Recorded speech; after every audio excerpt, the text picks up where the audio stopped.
पुरवैया नैया डगमग करे हो। बहे पुरवैया नैया डगमग करे हो।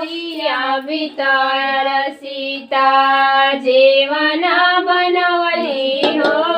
नैया भीतर सीता जीवन बनवली हो। राम जेवेले चारु भैया हो। जेवे के राम जेवेले चारु भैया हो। बहे पुरवैया नैया डगमग करे हो।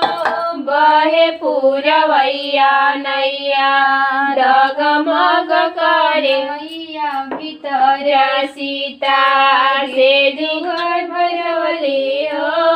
नैया भीतर सीता भीड़ा लगवली हो। से राम चूसे ले चारु भैया हो।